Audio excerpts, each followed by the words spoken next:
Assalamualaikum warahmatullahi wabarakatuh. I request Muhammad Dawoodi to start with the recitation of the Holy Quran.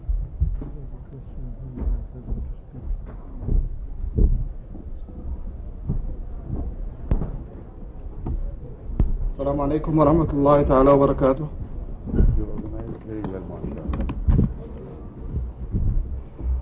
أعوذ بالله من الشيطان الرجيم.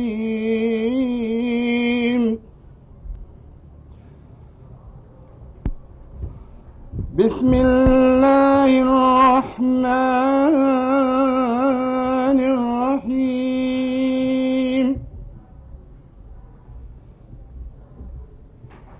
الله يعلم ما تحمل كل أنثى وما تغيض الأرحام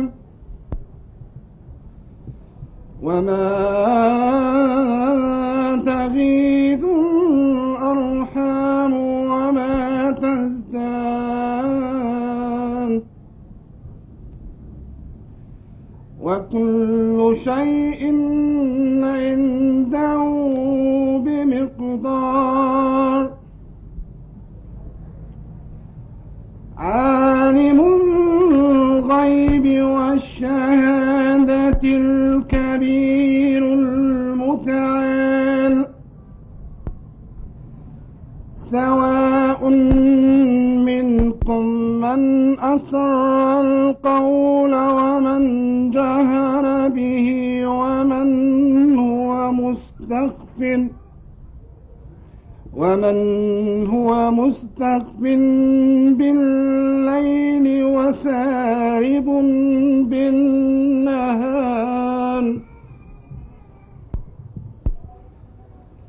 له معقبات من بين يديه ومن خلفه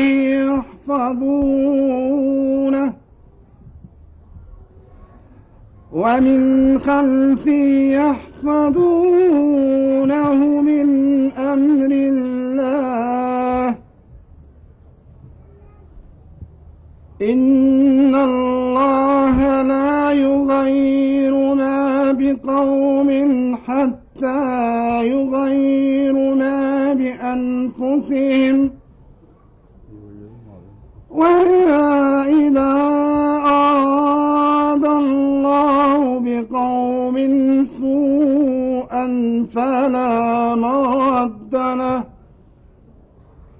وما لهم من دونه من وال. صدق الله العظيم. جزاكم الله خيرا. Now I invite Farooq Ahmed Sahib to recite a qasida.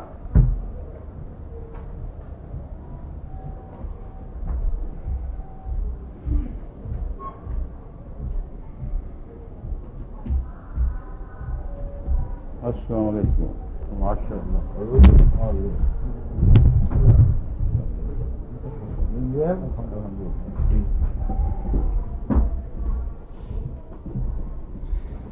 السلام عليكم ورحمة الله. وعليكم السلام. Going strong, inshallah. لا إله إلا الله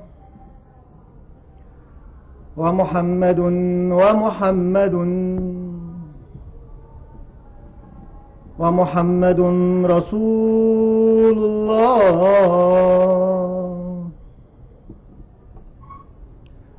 نهرنا نهر عظيم،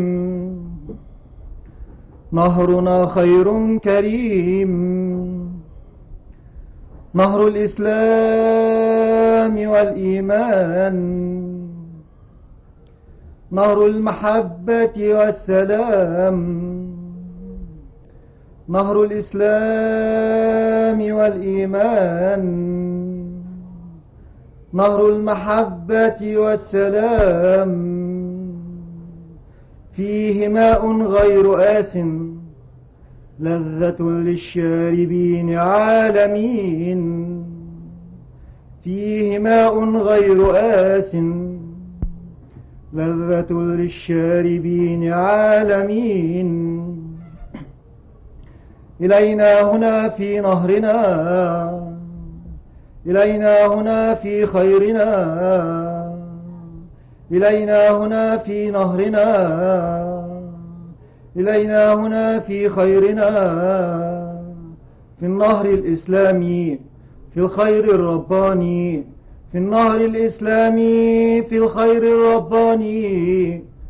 فنحن المسلمين، نحن أبناء الكرام. فنحن المسلمين، نحن أبناء الكرام. نحن نهديكم سلام، سلام نعمة الإسلام. نحن نهديكم سلام، سلام نعمة الإسلام. من نهر الإسلام، من الخير الرباني، من نهر الإسلام. السلام عليكم. Jazakumullah.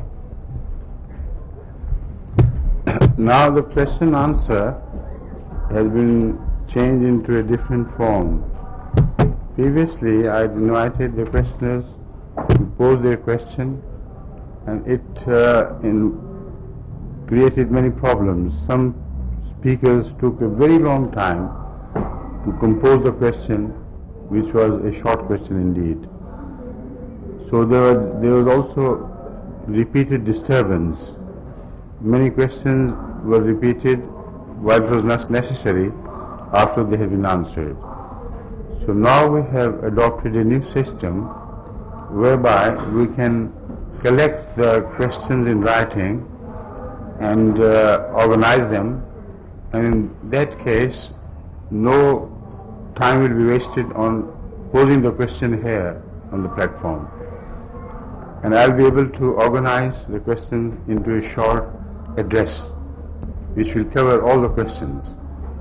So this is the new system which you better introduce, and then I'll begin. بسم الله الرحمن الرحيم. يقول أمير المؤمنين بأننا غيرنا هذه الندوة فيما يتعلق بتوجيه الأسئلة. يقول حضرته من قبل كان الطريق أن السائلين يأتون إلى مكان ويقدمون أسئلتهم، ولكن بعض السائلين كانوا يستغرقون وقتا أطول مما يجب في سؤال بسيط، وبعض الأحيان كان بعض الإخوة يكررون نفس السؤال الذي قد تم الرد عليه. لأجل ذلك قد غيرنا هذا الطريق، والآن جمعنا كل الأسئلة الموجودة عندكم. ويقول أمير المؤمنين بأنني سوف أرتب هذه الأسئلة في جوابي كخطاب، وسوف ألقي الضوء على كل هذه الأسئلة الموجهة إلى حضرته. أشهد أن لا إله إلا الله وحده لا شريك له، وأشهد أن محمدا عبده ورسوله. أما بعد، فأعوذ بالله من الشيطان الرجيم. Bismillahirrahmanirrahim. Alhamdulillahi Rabbil Alameen. Ar-Rahmanir-Rahim.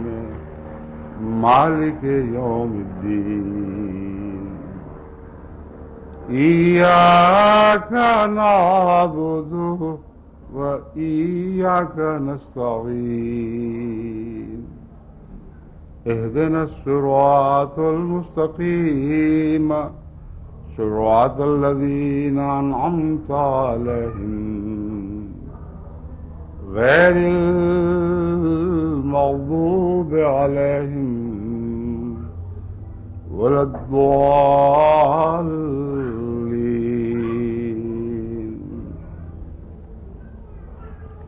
There are various questions which have been addressed to me, which have already been answered repeatedly in my different sessions with Arabs and with other question and answer sessions and in other question and answer sessions. But because they have been repeated here, I have also to repeat the answers as briefly as possible.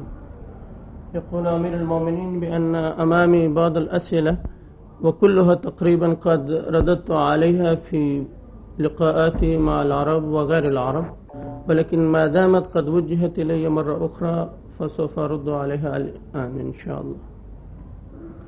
There are some short questions which are new. I would first attend them, and after that I'll address those questions which are long and which are central to the issue of Ahmadiyyat. أمامي بعض الأسئلة الجديدة وهي صغيرة وأتناولها بالرد أولا ثم أتجه إلى أسئلة التي هي أهم وأطول، لذلك هكذا سنسير في هذه الندوة. For instance, it is required of me that I should explain why Islam has specifically mentioned the importance of right hand in everything which is good, and the left hand is left for other things which may be good in nature but they may be apparently filthy. So why Islam specializes in right and left while no other religion does so? يقول حضرته أن أول الأسئلة الذي أتناوله هو لماذا الإسلام يأمرنا بأن نبدأ كل أمر هام باليمنى ونترك بعض الأعمال لليد اليسرى، بينما لا نجد أي دين يأمرنا بهذا التعليم. There are two types of answers to this question. One is simple and plain, and one is profound and scientific. So I leave the scientific question out because that has been discussed in detail by me in the book which I have been promising you will be published soon. But as far as the simple answer is concerned, it shows that Islam is a religion far ahead of its time. It's a religion also of the present age. In the age of Hazrat Muhammad Rasulullah sallallahu alaihi wasallam and in prior ages, specialization was unknown to man. And for the first time, Islam introduces specialization. Right hand for this purpose and left hand for that purpose. So this is the first part of the first answer, that specialization, which is a modern system adopted by man, was adopted by Islam 1400 years ago. يقول حضرته بأن الرد على هذا السؤال له جانبان، أحد هذين الجانبين علمي بحت وأتركه لأنني قد تناولته في إحدى الندوات من قبل، ومن أراد أن يرجع إليه فليرجع. والجواب البسيط هو أن تعليم الإسلام هذا يدل أن الإسلام دين متقدم جدا وتعاليمه بعيدة المدى، لأن هذا التعليم أمرنا به الرسول صلى الله عليه وسلم قبل 14 قرنا، حينما لم يكن مثل هذه الأمور تؤخذ في البال. ويعني به أمير المؤمنين بأن علم التخصص هذا الزمن فيه عرف هذا العلم بأنهم جعلوا تخصصات في علم واحد، هناك عدة تخصصات، فهذا يدل أن الإسلام دين متقدم جدا وتعاليمه بعيدة المدى وإلى يوم القيامة إن شاء الله. Now, as far as the takhasus is concerned, in this regard, humans relate with humans and they become source of spread of diseases and personal problems are transferred to others. By specializing right hand for doing only clean things, you should remember that we shake hand with others with right hand. So this is a part of Islam. Islam means that you guarantee peace to others. When you shake hand with right hand, as a Muslim you give a guarantee that my hand is clean, it's hygienic. None of the diseases which are normally carried by hands when they touch bad things as well will be transferred to you from me. So Muslim becomes a Muslim for all the world in shaking hands. And when eating, when holding the Holy Quran, the same clean hand is used. So it's a very meaningful measure adopted by the Holy Prophet ﷺ, that he taught us to keep one hand for clean things and one hand for other non-clean things. يقول حضرته بأن هذا تعليم التخصص يدل على فضل الإسلام وفضل تعاليم الرسول صلى الله عليه وسلم. نحن أناس نعيش معا وهناك احتكاك بيننا يوميا. مثلا نحن عندما نتقابل بعضنا البعض فنمد يدنا للآخر للمصافحة مثلا. فالإسلام يعني أنك في نفسك مسلم، أي تعطي السلام وتمنح للآخرين. فعندما تصافح أحدا فهذا التعليم يضمن بأن يدك اليمنى طاهرة تماما ولا يمكن أن تعدي أي عدوى أي مرض إلى الآخر. فهذا التعليم يبين أن هذا المسلم فيه سلم وأيضا ينشر السلم بين الناس ولا يعدي الآخر بأي مرض. لذلك أمر الرسول صلى الله عليه وسلم بأن نأكل باليمنى وننظفها وأيضا في أمور أخرى. فهذا دليل على أن المسلم فيه سلم وأيضا ينشر السلام للآخرين. Take for example of common cold. If you see non-Muslims, you find them doing it with this hand and that hand as well. Now the common cold has germs, it has virus, and when you shake hands with others, that virus is transferred. But in Islam you will never see a Muslim doing it with this hand. If he does not have a handkerchief, normally he should carry a handkerchief, then at least he can do it with this hand. But that will not be shaken hand with the other person. يقول حضرته مثلا الرشح العام الموجود بين الناس، هذا المرض يمكن أن يصاب به مسلم وغير مسلم، ولكن المسلم ما دام يستخدم اليد اليمنى للأعمال الجيدة ولتنظيف الأنف مثلا يستخدم اليسرى، فهناك ضمان بأنه لن يعدي غيره بهذا المرض. ولكن غير المسلمين ترونهم لا يهتمون بهذا التخصص. I said they should use handkerchief. No. But if they don't have, then they can do it like this, not otherwise. يقول حضرته يجب أن يكون عند المسلم منديل ينظف به أنفه، وإذا كان لا يوجد عنده لا قدر الله فعلى الأقل عليه أن يستخدم اليسرى مضطرا حتى يضمن السلام من يده إلى الآخرين. ولكن لن تجدوا هذا من غير المسلمين، هم يستخدمون اليدين لهذا العمل، لذلك لا ضمان منهم بأنهم لن ينشروا هذا. يقول حضرته يفعلون هكذا ويفعلون هكذا باليمنى واليسرى كلتيهما، فلا يكون عندهم ضمان بأنهم لن ينشروا هذه الأضواء إلى الآخرين. فهذا مثال واضح يبين لكم كيف أن الإسلام يهتم بالسلم الظاهري والروحاني أيضا. The worst examples I don't want to give, but you know how you wash yourself as a Muslim, and the non-Muslims know how they wash themselves. So both hands are unclean in case of non-Muslims, unfortunately. But blessing of Allah be upon Muhammad Sallallahu Alaihi Wasallam, 1400 years ago he taught us how to live civilly, how to live decently. يقول أمير المؤمنين هناك مثال آخر، مثلا عندما يذهب أحد إلى المرحاض، هؤلاء لا يفرقون بين اليمنى واليسرى عندما يكون في المرحاض، ولكن الرسول صلى الله عليه وسلم عليه ألف سلام وسلام قد أمرنا قبل 14 قرنا بأن على المسلم أن يستخدم اليسرى في المرحاض حتى لا يؤدي الآخرين بأي أمراض ولا جراثيم، فصلى الله عليه وسلم. Now another question is about Sunni Maslak and Shia Maslak.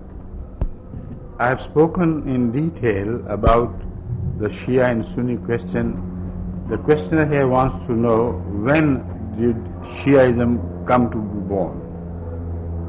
I have repeatedly told the world that Shiaism did not come to be born during the time of Hazrat Ali Raziyallahu Ta'ala anhu, who is supposed to be the Muassis, the founder of Shiaism.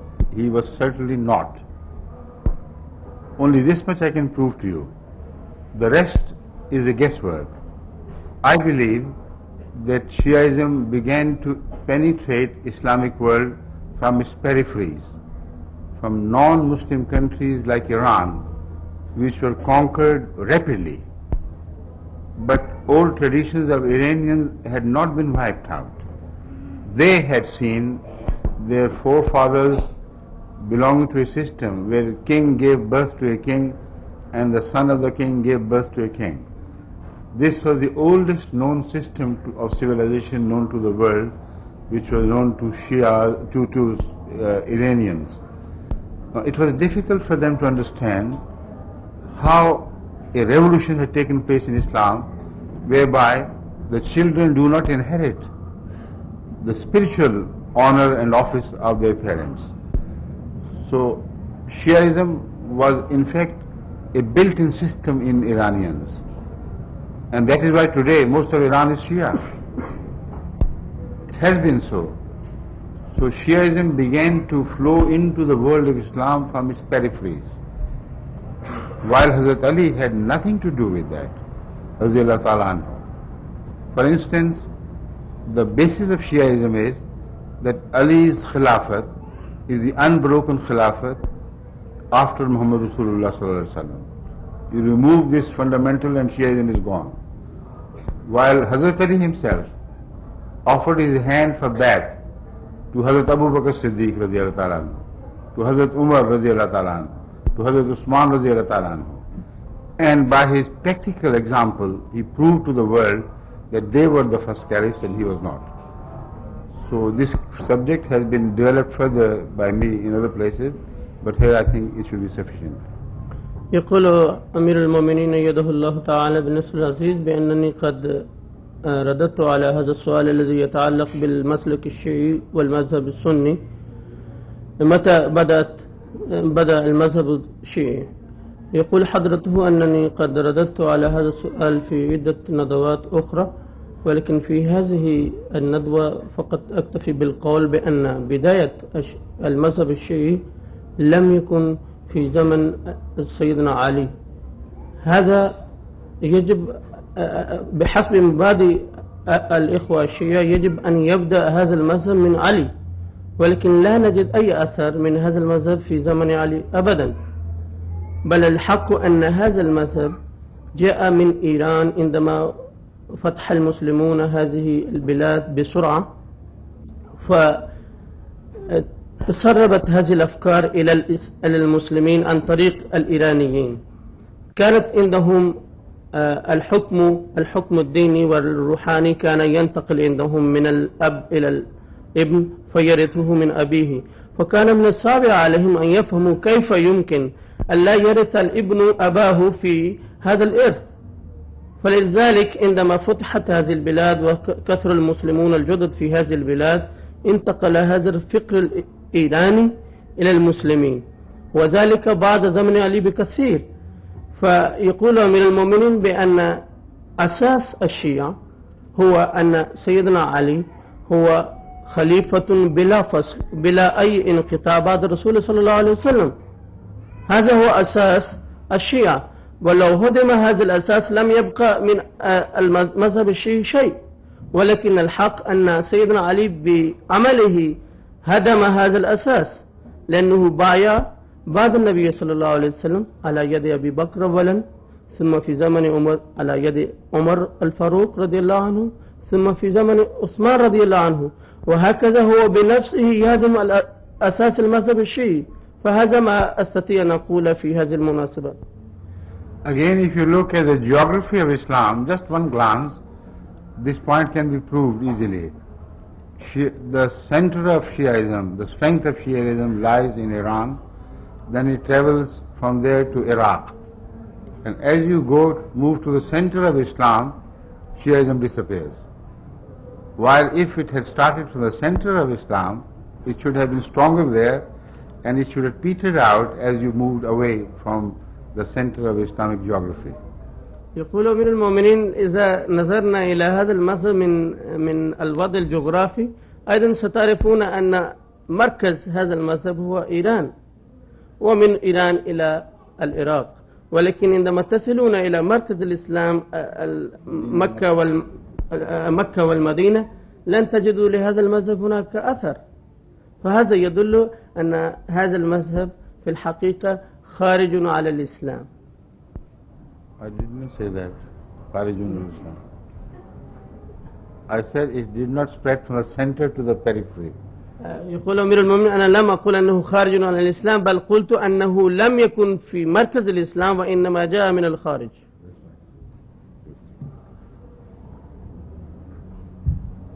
A simple question is about why do we find so many sects and divisions in Islam while the Quran remains the same book and Muhammad Rasulullah remains the same Prophet of Allah?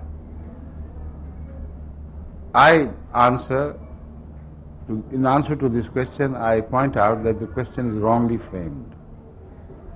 If we had believed in one God, if we had believed in one Rasul and one book, these divisions could not have been seen by us. So the presence of divisions shows that there is something definitely wrong with our so-called beliefs. 72 sects of Islam claim that they believe in the same Quran. They claim that they believe in the same Prophet. They claim that they believe in the same God. If they had done so, no division should have been seen, because Islam was best practiced at the time of Hazrat Muhammad Rasulullah sallallahu alaihi wasallam, and at his time there were no divisions. So that is positive proof that they claim they believe in the same book, the same Prophet, but they do not. يقول أمير المؤمنين السؤال الآخر هو يقول بأن المسلمين ما داموا مؤمنين بالقرآن الواحد وبالرسول الواحد محمد رسول الله صلى الله عليه وسلم، فلماذا هذه الفرقة والتشتت فيهم؟ فيقول أمير المؤمنين يجب ألا يطرح هذا السؤال بهذا الطريق، بل الحق يجب أن يقال بأن المسلمين يدعون بأنهم يؤمنون بالرسول والقرآن الكريم، فلماذا هذه الفرقة؟ فعندئذ يفهم القصد من السؤال والجواب أيضا. يقول أمير المؤمنين الحق أنهم ليسوا مؤمنين في الحقيقة بالقرآن وسنة الرسول صلى الله عليه وسلم، والدليل على ذلك أن المسلمين عندما كانوا يؤمنون بالقرآن وكانوا يعملون بسنة الرسول صلى الله عليه وسلم لم يكن هناك أي فرقة. فهذا يدل أنهم ليسوا مؤمنين ولا عاملين بالقرآن ولا بسنة الرسول صلى الله عليه وسلم كما ينبغي في الحقيقة. And relate to this the prophecy of Hazrat Muhammad Rasulullah sallallahu alaihi wasallam, and the matter becomes very clear. Sayati ala nas zamanun lam lan yabqa min al-islam illa ismuhu wa lan yabqa min al-quran illa rasmuhu masajiduhum amiratun wa hiya kharabu min al-huda. علماؤهم شر من تحت أديم السماء من عندهم تخرج الفتنة وفيهم تعود. This is the verdict of Hazrat Muhammad Rasulullah sallallahu alaihi wasallam, who was the recipient of the Holy Quran. So what do we see today? It is exactly the fulfillment of this prophecy that we are observing today in this world. يقول أمير المؤمنين يمكن أن تربطوا ما قلت بما قاله الرسول صلى الله عليه وسلم وتنبأ به، حيث قال: سيأتي على الناس زمان لن يبقى من الإسلام إلا اسمه ولا من القرآن إلا رسمه مساجدهم عامرة وهي خراب من الهدى علماؤهم شر من تحت أديم السماء من عندهم تخرج الفتنة وفيهم تعود. فهذه النبوة كانت من الرسول صلى الله عليه وسلم، ألا ترون أنها قد تحققت تماما؟ This is the reason why they are divided. ولأجل ذلك تجدون المسلمين متفرقين متشتتين. Now the last question which I want to couple with, there are two questions which are related to each other so closely that in my answer I have to couple them together. The first question is regarding the Dajjal, Yajuj, Majuj, etc. And the second question is about Rafa Isa alayhi salatu wasalam. There are two related questions. So the remaining part of our time would be devoted to this issue of what is the meaning of Rafa Isa and why is it related to the Dajjal and Yajuj, Majuj, and what would actually happen. يقول أمير المؤمنين في الأخير أتناول السؤالين لأنهما مرتبطان. الأول عن الدجال والياجوج والماجوج، والثاني هو عن صعود عيسى عليه السلام إلى السماء، لأنهما مرتبطان، لذلك أرد عليهما معا وباقي الوقت سوف أستغرقه في الرد عليه. This question is so central to our differences with non-Ahmadi Muslims that it also includes the issue of Khatam Nabuwwa. So all these three are amalgamated in this question. يقول حضرته بأن هذا السؤالان هامان جدا ويرتبط بهما السؤال عن ختم النبوة، وعندما سأرد على هذين السؤالين سوف يأتي الرد على مسألة ختم النبوة أيضا. One thing about Rafa Isa which you must note is that Hazrat Rasulullah sallallahu alaihi wasallam, although he has prophesied the advent of Masih ibn Maryam in the Ummah, he has never mentioned that Masih ibn Maryam of old was ascended to heaven and he occupied the central heaven, that is the fourth sky, because Allah had so desired. Nowhere in any of these he mentions the ascent of Jesus Christ, but he mentions the descent. يقول أمير المؤمنين لا شك أن الرسول صلى الله عليه وسلم قد بشر بنزول عيسى بن مريم، ولكنه لم يقل أبدا في أي حديث بأن عيسى بن مريم صعد إلى السماء. So if he had not gone to heavens, how could he descend from there? That is the question. والسؤال ما دام عيسى لم يرتفع إلى السماء كيف ينزل من السماء؟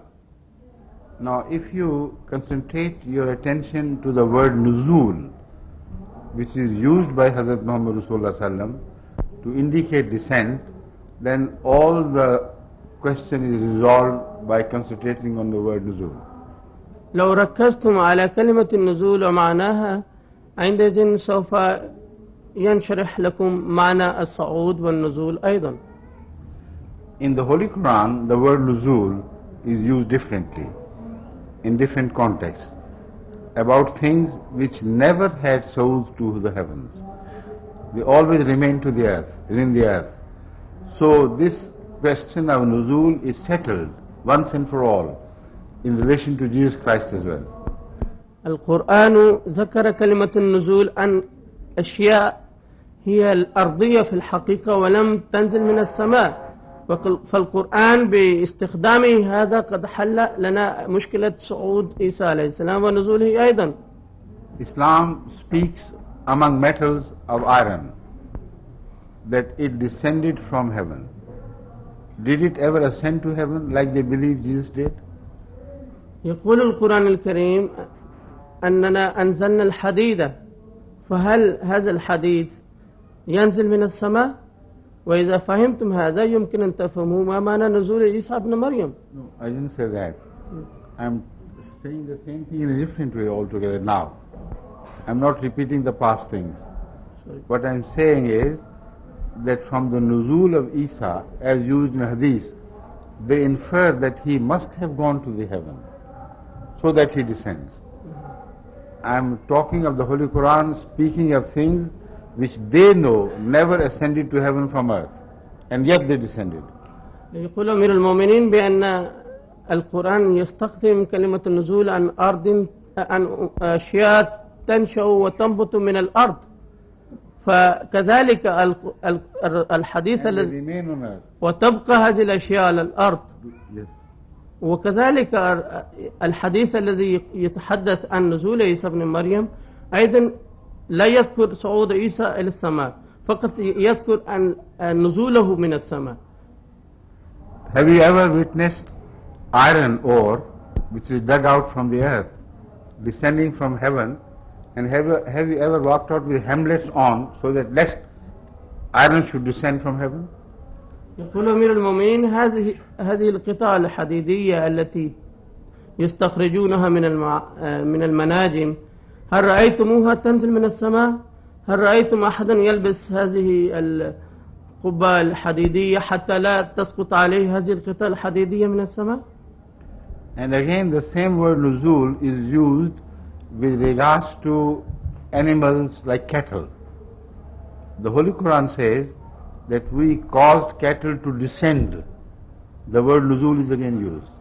First of all, have you ever noticed cattle flying upwards to the heavens so that they could again be made to descend?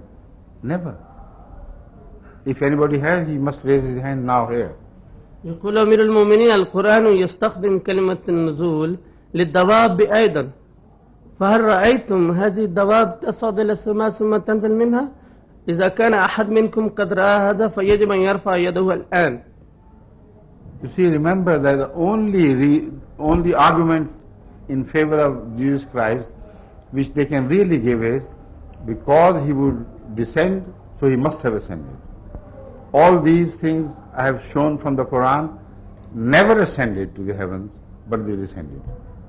الدليل الوحيد الذي يمكن أن يقدمه المعارضون هو أن يقولوا أنه ما دام سيدنا عيسى عليه السلام سوف ينزل من السماء فمعنى ذلك أنه صعد إلى السماء وهو هناك. ولكن الأمثلة التي ضربتها لكم من القرآن الكريم نفسها تبين أن زعمهم ودليلهم هذا فاسد تماما، لأن هذه الأشياء لا تصعد إلى السماء حتى تنزل من السماء. Now, has anybody here witnessed cattle raining from the heavens? Because the word nuzul is used. Have you ever seen, like for instance, camels or cows or buffaloes or goats raining from heaven so that they themselves are destroyed when they fall, and they destroy life on earth by falling from heaven? They never do. They support life.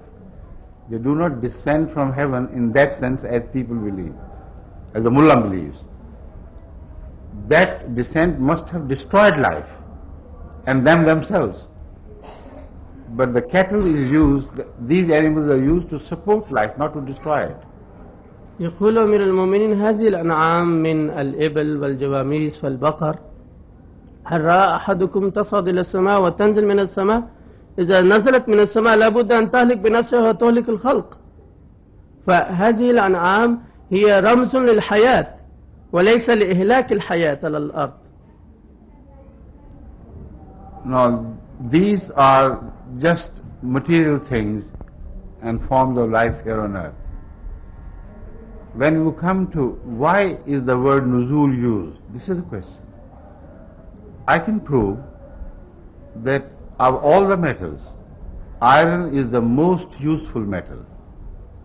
So that is the reason why it is mentioned under the word nuzul, that God made it to descend because it carried special mercy from Allah, special grace and blessing from Allah, and without iron mankind could not have progressed as we have found it progressed today.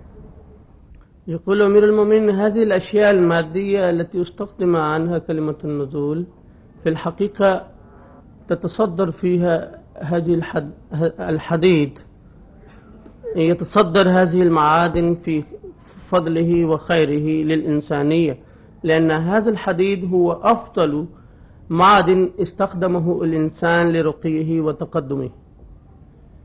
Hadid is the best of ores, and animals mentioned the cattle. If you remove cattle from human life will be wiped out. It's that essential to human life. So the most beneficent of animals has been mentioned under the word nuzul. The most beneficent of metals has been mentioned under the word nuzul. وكما أن الحديد هو أفضل معدن لخير الإنسانية، كذلك الأنعام هي أفضل الحيوانات بالنسبة للإنسان. لأجل ذلك استخدم القرآن كلمة النزول بالنسبة للحديد وبالنسبة الذي هو أفضل معدن، وكذلك بالنسبة لهذه الأنعام التي هي أفضل حيوانات لخير الإنسانية. فنزول هنا يدل على الرحمة. Now I cut the matter short.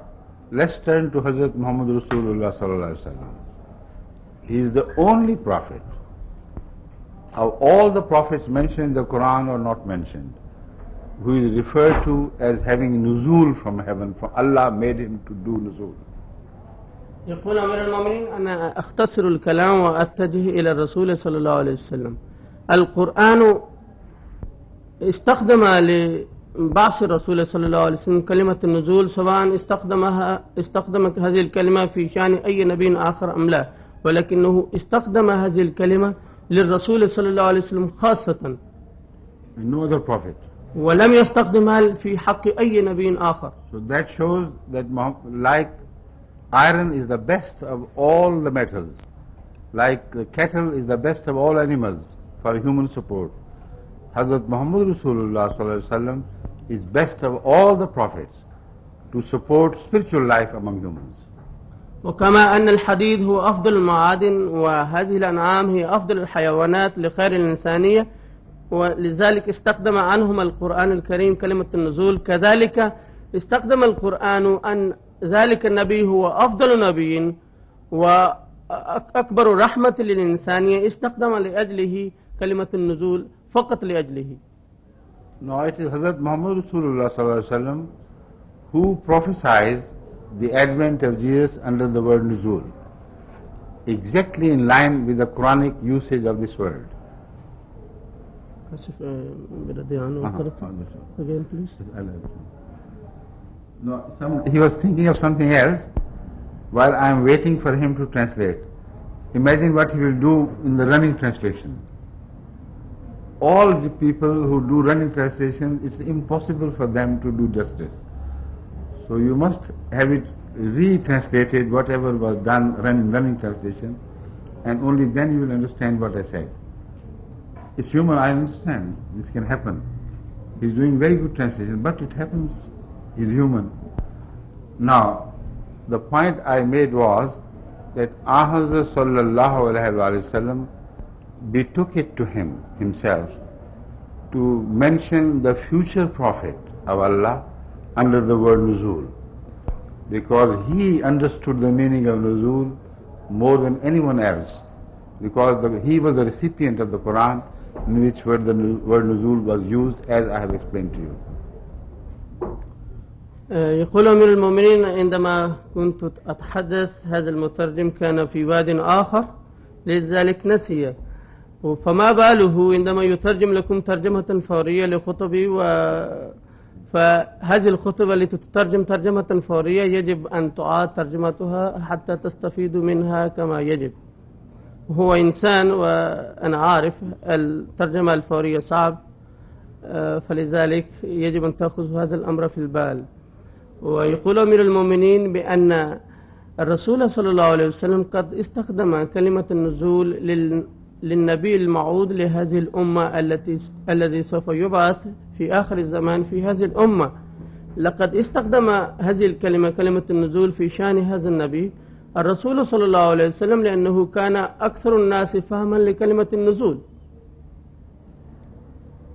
Now in the end, during the latter days, Masih was prophesied by Hazrat Rasulullah Sallam to descend, which meant that the life of Islam depended on him, because he will be the most beneficent person for Islam, and if you ignore him, you will ignore the life of Islam, the spirit of Islam. So you must stick to him, because he will descend with a very special blessing for the people of Islam, and that is exactly what is described in the traditions elsewhere, to which I will turn when I speak of Dajjal and Yajuj, Majuj, etc. يقول حضرته أن الرسول صلى الله عليه وسلم قد بشر بمجيء هذا الموعود في آخر الزمان في هذه الأمة بكلمة النزول، ليبين أن هذا الشخص الذي يبعث في آخر الزمان حياة الإسلام منوطة به، فإذا صدقتموه أحييتم الإسلام وأحييتم أنفسكم، وإذا رفضتموه لن تخدموا الإسلام شيئا بل سوف تضرون الإسلام أكثر. Now what will he do when he descends? This is the question. Three important things are related to him. First of all, that he will break the cross. He will launch a movement against Christianity, which would be the dominant religion of the world. All religions will be under domination of Christianity. Wrong type of Christianity, which will believe cross to be their God.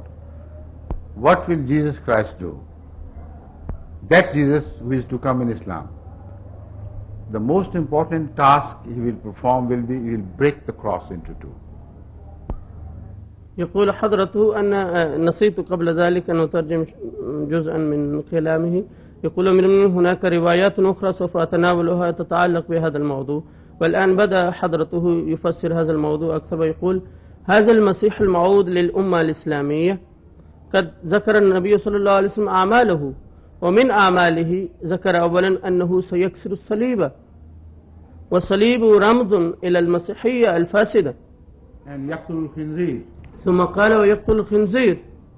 ويقتل الدجال، وهذا كله إشارة إلى غلبة المسيحية في آخر الزمان. Sit on the seat of judgment. He would issue judgment among different Muslim sects, that he's right in this and he's wrong in that. So he will become the judge of the latter days among Muslims. وذكر النبي صلى الله عليه وسلم من صفات هذا المسيح الموعود لأمته أنه سوف يكون حكما عدلا، يجلس على كرسي العدل ليحكم بين المختلفين في هذه الأمة. Now I have proved to you in one way, there are so many ways to prove the same point, that Jesus is metaphorical Jesus who is referred to by Muhammad Rasulullah Sallam. He is not literally the same person who 2000 years ago was sent to the people of Israel. We believe he died and went back to God. The person who is promised was to be risen from the Ummah-e-Muslimah, from among the people of Hazrat Muhammad Rasulullah Sallam. It would be he who would be called Jesus Christ, because he would perform his functions again in this world. يقول أمير المؤمنين كما ذكرت لكم من قبل أن المسيح الموعود لهذه الأمة مسيح معنوي وليس بجسد المسيح الناصري عليه السلام، فيجب أن تعرفوا هذا. نحن لا نؤمن بأن المسيح الناصري الإسرائيلي الذي بعث إلى بني إسرائيل قبل 2000 عام هو الذي يرجع، لا، نحن نؤمن بأن الله تعالى سوف يخرج من هذه الأمة، أمة المصطفى صلى الله عليه وسلم، شخصا سوف يحمل صفات وأحوالا كالمسيح الناصري عليه السلام، ويقوم بمهمة تماثل مهمة المسيح الناصري لليهود. Now this will decide the issue of truth between us and the non-Muslims, non-Ahmadi Muslims. They believe that this prophecy is literal. the same Masih is to come. He will break the cross literally. He will kill the swine literally. And then he will sit on the seat of judgment. And they also should remember that that Masih, the old one, if that is the one, he would marry a young Muslim damsel at the age of more than 2000 years and will bear children from her as well. This is the vision of the non-Ahmadi Muslims about Masih and about Dajjal, etc. يقول أمير المؤمنين هذا الاختلاف بيننا وبين غيرنا من المسلمين يحسم الموقف تماما. هم يتمسكون بالكلمات بدون مغزاها ولبها ويقولون بأن هذا المسيح عندما يأتي سوف يكسر الصليب الظاهري ويقتل هذا الخنزير الذي هو خنزير ظاهري ويحكم حكما ظاهريا أي يتولى ويقتل الدجال ظاهرا وسوف يتولى الحكم يجلس على كرسي الحكم حكم ظاهري ويتزوج بعد أن بلغ 2000 عام يتزوج فتاة ولن يتزوج فقط بل سوف يولد له. هذا ما يتمسكون به في ظاهره. This is the vision of the revival of Islam. According to our vision, the revival has started. The Masih who broke the cross has already come. He broke the cross by declaring that Jesus is dead. And if Jesus is dead, he is no God. He is no extraordinary prophet. Like a human prophet, he died. So Muhammad Hazrat Masih Maud Islam was the first among Muslims who declared that forget about the life of Jesus Christ in heaven. You break the cross, and by that breaking you will revive Islam. Now no other sect of Islam did this. And they are waiting for a Jesus to come who would break little crosses, material crosses. You can understand that their understanding of Muhammad Rasulullah's word is very stupid and meaningless and is not worthy of a prophet of God to have said those things. يقول أمير المؤمنين بهذه الأفكار وبهذا التمسك بظاهر الكلمات هم يظنون أن هذا المسيح سوف يحيي الإسلام بهذا الطريق، ولكننا لا نتفق معهم. نحن نؤمن بأن عيسى عليه السلام كان نبيا عظيما من أنبياء الله الكرام وكان كغيره من الأنبياء لم يختلف عنهم شيئا في ظاهره، وأنه لن يأتي ليقوم بهذه الأعمال بالظاهر، بل المسيح الموعود قد ظهر وقد كسر هذا الصليب بإعلانه بأن عيسى عليه السلام قد مات كغيره من الأنبياء، وهكذا كسر هذه العقيدة المسيحية الفاسدة التي تجدونها اليوم. فهكذا هو كسر الصليب، ولكنهم يظنون أنه سوف يقوم بكسر الصليب ويكسر هذه الصلبان في كل أماكن في ظاهرها. وكما ترون أن فساد عقيدتهم وأفكارهم واضح جدا ولن يغني عن المسلمين ولا عن الإسلام شيئا. But let me build it further. If Masih is going to be the same, like the Ahadith tell us, then all the other things have to be literally the same things. Now I build the scenario of Masih's coming, Messiah's advent, according to non-Ahmadi Muslims. Jesus Christ, according to them, would descend from heaven. From where? From the middle of the heavens, which takes 10 billion light years from us to go to the middle of the heaven and return to the earth again. So what are they promising you is 20 billion years after now. They say if they literally take Masih to have ascended to heaven in his body, which is impossible, but let's believe it. If he had to travel on the rays of sun, on the light, if he was riding a light instead of a horse, he will reach the middle of the heaven in 10 billion years. So he's somewhere here around. He's not yet started his journey fully. And when he returns from there, it will take another 10 billion years for him, riding light, back to earth. So what the mullahs are promising you by making it a literal Jesus is that you should wait 20 billion years for Jesus to return. يقول أمير المؤمنين أشرح هذا الأمر أكثر وأخبركم أننا عندما نسأل هؤلاء المشايخ المتمسكين بظاهر نزول عيسى بن مريم، عندما نسألهم أين المسيح، يقولون في السماء الرابعة في وسط هذه السماوات. وأنتم تعرفون بناء على العلم المتقدم العصري بأن الوصول إلى ذلك المكان يستغرق 10 بلايين سنة، ليست سنة عادية، سنة ضوئية، بمعنى أن لا يركب الإنسان فرسا وحصانا، بل يركب الضوء حتى يصل في 10 بلايين سنة إلى وسط السماء. ويقولون أنه لم يبدأ سفره إلى الآن. يقول هؤلاء المشايخ بحسب تمسكهم بظاهر الكلمات أنه لم يبدأ سفره نزوله من هناك، ومعنى ذلك أن نزوله سوف يستغرق 20 بليون سنة إلى أن يأتي إلينا. فإنهم يعدونكم بأن تنتظروا 20 بليون سنة أخرى حتى يأتي إليكم. Let him come after 20 billion years ago or in future. Whoever Muslims will be waiting there will be tired of waiting for 20 billion years of a Messiah who is yet to come, When he comes, they'll say, oh, Alhamdulillah, MashaAllah, Marhaba, Ahlan wa Sahlan. Come and reform us. Tell us about the Quran, about the prayers, about holy things. He said, no, I have to break the cross first. So he'll go on a journey of breaking crosses. He'll break material crosses, wherever they are found in the world.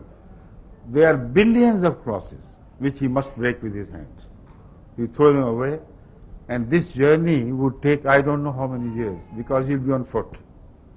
Walking on foot, breaking all crosses. Maybe it takes another 2,000 years for him to break crosses. So he will return victorious. He will tell the Ummah Muslim, I have broken all crosses.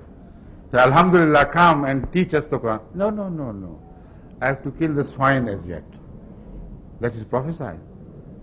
So he will take a new journey, killing the swine.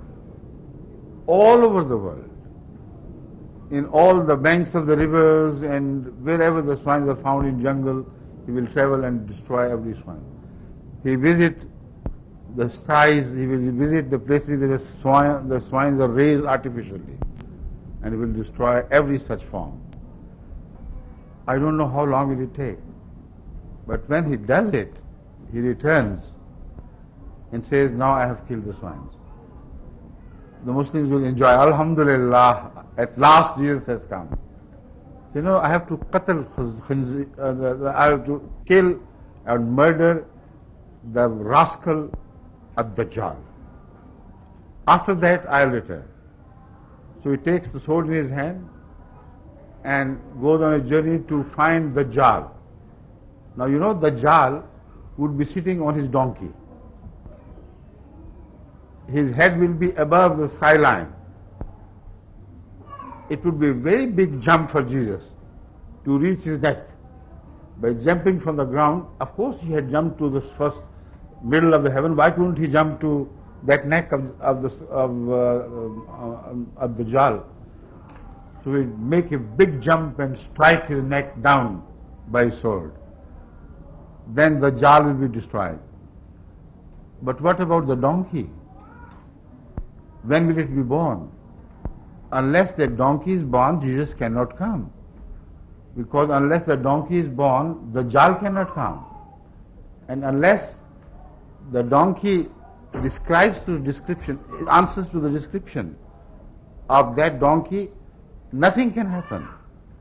So we must tell these literalists who take the prophecy literally that now you have to attend to the problem of the donkey of the Dajjal.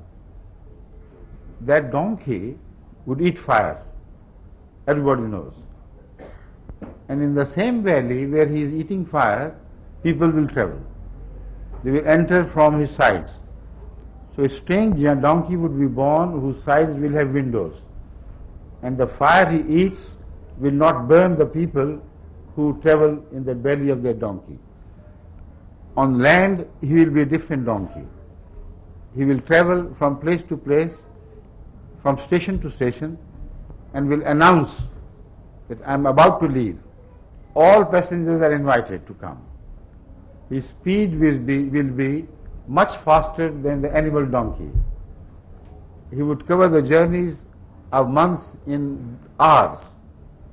That is how the donkey will move roam about. On the top will be sitting the jal, and in the belly will be those passengers like you traveled in the same donkey when you travel by train, etc., etc. Now, then the same donkey is yet to be born, who will travel also over ocean waves. He will cross oceans, and this time the same donkey will be swelled to such large size as will become one of the largest ships. And this donkey would carry aid from rich people, from Ad-Dajjal, to the poor nations who would prostrate to him, who will accept his ascendancy. And he will carry loads of food and grain, like mountain loads. From ocean to ocean he will travel, but only deliver that food aid to such people who believe in the supremacy of Ad-Dajjal. That young donkey is yet to be born. Ask the mullahs, where is that donkey? They will say, that donkey is yet to be born. So what about Jesus? He will come much later. After a donkey is seen like that, and after he is recognized, only then Dajjal will appear, not before that. In the end, because the time is short, I just tell you that this donkey is already born. You have seen trains. All are driven by fires. You have seen aeroplanes. All are driven by fires. You have seen great ocean liners which carry huge aid, like mountains of food, across the oceans. And they are all fire driven by the power of fire. While no donkey at the time of Muhammad Rasulullah was driven by the fire power. So this prophecy is clear. Anybody can see that the Ahmadiyya version of the Jesus, of his donkey, of the Jal, has to be the only version acceptable to Islam. Only donkeys cannot accept this. And let them wait for a donkey like this themselves. Forever and forever, no Jesus would descend from heaven as they believe. And as far as the Khatam Nabuwwa is concerned, they believe in that Jesus to come to Islam and prophesy on behalf of Islam, while the Holy Quran will be declaring him to be Rasulan ila Bani Israel. So whatever way you look at the problem, the Muslim clergy who opposes Ahmadiyyat has to be wrong. And the only rationality which supports all these arguments is the rationality of Ahmadiyya Jamaat. يقول أمير المؤمنين ليأتي هذا المسيح وينزل من السماء، والمسلمون الذين ينتظرونه ل2000 سنة مثلا سوف يكونون قد تعبوا من انتظاره، وعندما ينزل إليهم هذا المسيح من السماء كما يزعم هؤلاء المتمسكون بظاهر الكلمات. Excuse me, they tell me I must get ready for the next program. So you better continue the translation and I take leave. Assalamu alaikum wa rahmatullah. يقول حضرته علي أن أحضر في لقاء آخر، فأرجوكم أن تنتظروا الترجمة، وأمرني أن أكمل الترجمة. السلام عليكم.